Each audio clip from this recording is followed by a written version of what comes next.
एक ऐसी ही संपूर्ण जानकारी। 60 साल तक भारत में प्रतिबंधित रहा था नाथूराम का अंतिम भाषण कि आखिर उन्होंने गांधी को क्यों मारा। 30 जनवरी 1948 को नाथूराम ने महात्मा गांधी की गोली मारकर हत्या कर दी थी। लेकिन नाथूराम गोडसे इस घटना के बाद घटना स्थल से फरार नहीं हुआ, बल्कि उसने आत्मसमर्पण कर दिया। नाथूराम गोडसे समेत 17 अभियुक्तों को गांधी जी की हत्या के लिए मुकदमा चलाया गया। इस मुकदमे की सुनवाई के दरमियान न्यायमूर्ति खोसला ने नाथूराम से अपना वक्तव्य पढ़कर सुनाने को कहा, जिसे न्यायमूर्ति ने स्वीकार कर लिया। हालांकि सरकार ने नाथूराम से इस वक्तव्य पर प्रतिबंध लगा दिया था, लेकिन नाथूराम के छोटे भाई और गांधी जी की हत्या के सहयोगी गोपाल गोडसे ने 60 साल की लंबी कानूनी लड़ाई लड़ने के बाद सुप्रीम कोर्ट में विजय प्राप्त की और नाथूराम का वक्तव्य प्रकाशित किया गया। नाथूराम गोडसे ने गांधी हत्या के पक्ष में अपनी 150 दलीलें न्यायालय के समक्ष प्रस्तुत की। तो दोस्तों, आज हम आपको दिखाने जा रहे हैं उसी वक्तव्य से कुछ मुख्य अंश।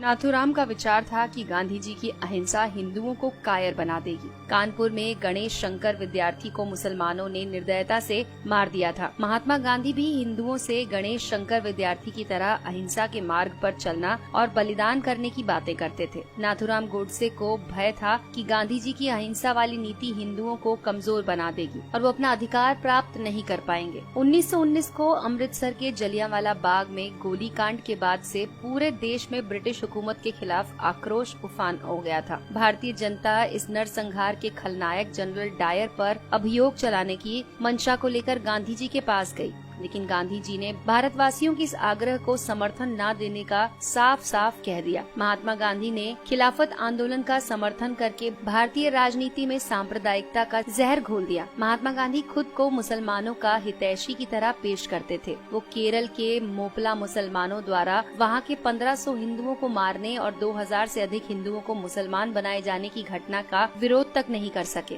कांग्रेस के त्रिपुरा अधिवेशन में नेताजी सुभाष चंद्र बोस को बहुमत से कांग्रेस अध्यक्ष चुन लिया गया, किंतु गांधी जी ने अपने प्रिय सीतारमैया का समर्थन दे दिया। गांधी जी ने सुभाष चंद्र बोस से जोर जबरदस्ती करके इस्तीफा देने के लिए उन्हें मजबूर कर दिया। 23 मार्च 1931 को भगत सिंह, सुखदेव और राजगुरु को फांसी दे दी गई। गांधी जी कश्मीर के हिंदू राजा हरि सिंह से कहा कि कश्मीर मुस्लिम बहुल क्षेत्र है, अतः वहाँ का शासक कोई मुसलमान होना चाहिए। अतएव राजा हरि सिंह को शासन छोड़कर काशी जाकर प्रायश्चित करना चाहिए। जबकि हैदराबाद के निजाम के शासन का गांधी जी ने समर्थन किया था, जबकि हैदराबाद हिंदू बहुल क्षेत्र था। गांधी जी की नीतियां धर्म के साथ बदलती रहती थीं। उनकी मृत्यु के बाद सरदार पटेल ने सशक्त बलों के सहयोग से हैदराबाद को भारत में मिलाने का कार्य किया। गांधी जी के रहते ऐसा करना संभव नहीं होता। पाकिस्तान में हो रहे भीषण रक्तपात से किसी तरह से अपनी जान बचाकर भारत आने वाले विस्थापित हिंदुओं ने दिल्ली की खाली मस्जिद में जब आश्रा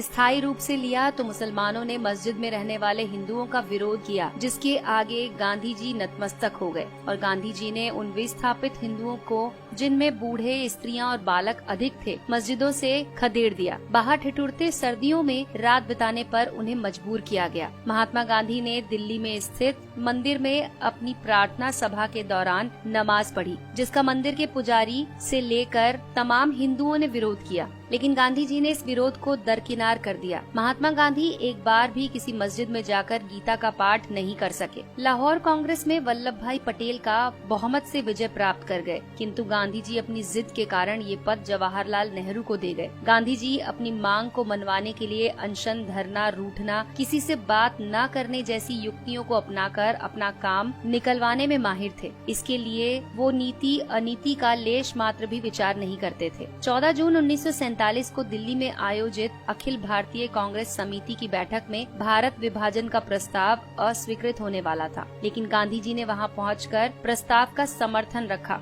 ये भी तब जबकि गांधी जी ने स्वयं ही ये कहा था कि देश का विभाजन उनकी लाश पर होगा। न सिर्फ देश का विभाजन हुआ, बल्कि लाखों निर्दोष लोगों का कत्लेआम भी हुआ। गांधी जी ने कुछ नहीं किया। धर्मनिरपेक्षता के नाम पर मुसलमान तुष्टीकरण की नीतियों के जन्मदाता महात्मा गांधी ही थे। जब मुसलमानों ने हिंदी को राष्ट्रभाषा बनाए जाने का विरोध किया तो महात्मा गांधी ने इसे स्वीकार कर लिया। हिंदी की जगह हिंदुस्तानी को बढ़ावा देने लगे। बादशाह राम और बेगम सीता से शब्दों का चलन शुरू हुआ। कुछ एक मुसलमान द्वारा वंदे मातरम गाने का विरोध करने पर महात्मा गांधी झुक गए और इस प्रस्ताव को भारत का राष्ट्रगान नहीं बनने दिया। गांधी जी ने अनेक अवसरों पर शिवाजी, महाराणा प्रताप, गुरु गोविंद सिंह जी को पथभ्रष्ट देशभक्त कहा। वहीं दूसरी ओर गांधी जी ने मोहम्मद अली जिन्ना को कायदे आजम कहकर पुकारा। कांग्रेस ने 1931 में स्वतंत्र भारत के राष्ट्र ध्वज बनाए जाने के लिए एक समिति का गठन किया था। इस समिति ने सर्वसम्मति से चरखा और भगवा वस्त्र को भारत का राष्ट्र ध्वज के डिजाइन को मान्यता दी, किंतु गांधी जी की जिद के कारण उसमें तिरंगा बनाया गया। जब सरदार वल्लभ भाई पटेल के नेतृत्व में सोमनाथ मंदिर का सरकारी व्यय पर पुनर्निर्माण करने का प्रस्ताव पारित किया गया, तब गांधी जी, जो कि मंत्रिमंडल के सदस्य भी नहीं थे, सोमनाथ मंदिर पर सरकारी व्यय के प्रस्ताव को निरस्त कर दिया और 13 जनवरी 1948 को आमरण अनशन के माध्यम से सरकार पर दिल्ली की मस्जिदों का सरकारी खर्च से पुनर्निर्माण करने का दबाव डालने लगे। भारत को स्वतंत्रता के बाद पाकिस्तान को एक समझौते के तहत 75 करोड़ रुपए देने थे। भारत ने 20 करोड़ रुपए दे भी दिए थे,